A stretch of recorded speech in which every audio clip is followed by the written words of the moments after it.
பரதநாட்டியங்கிறது எவ்வளவு பெரிய கலை, எவ்வளவு பெரிய சமாச்சாரம். ஆனா நம்ம ஆறு ஆட்டம் இருக்கு, பாமரனும் படிக்காத பேரும் பார்க்க சீப்பான ஆட்டம் தானுங்க.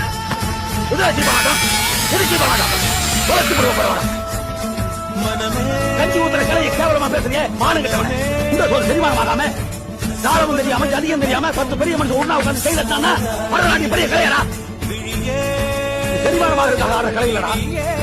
பசியோட பசிய மறக்கிறதுக்காக பசியோட வந்து உட்கார்ந்துருக்கானே ஏழை பால அவரை சந்தோஷப்படுத்துற கலைடா. இந்த மண்ணோட கலைடா. இந்த மண்ணோட கலை.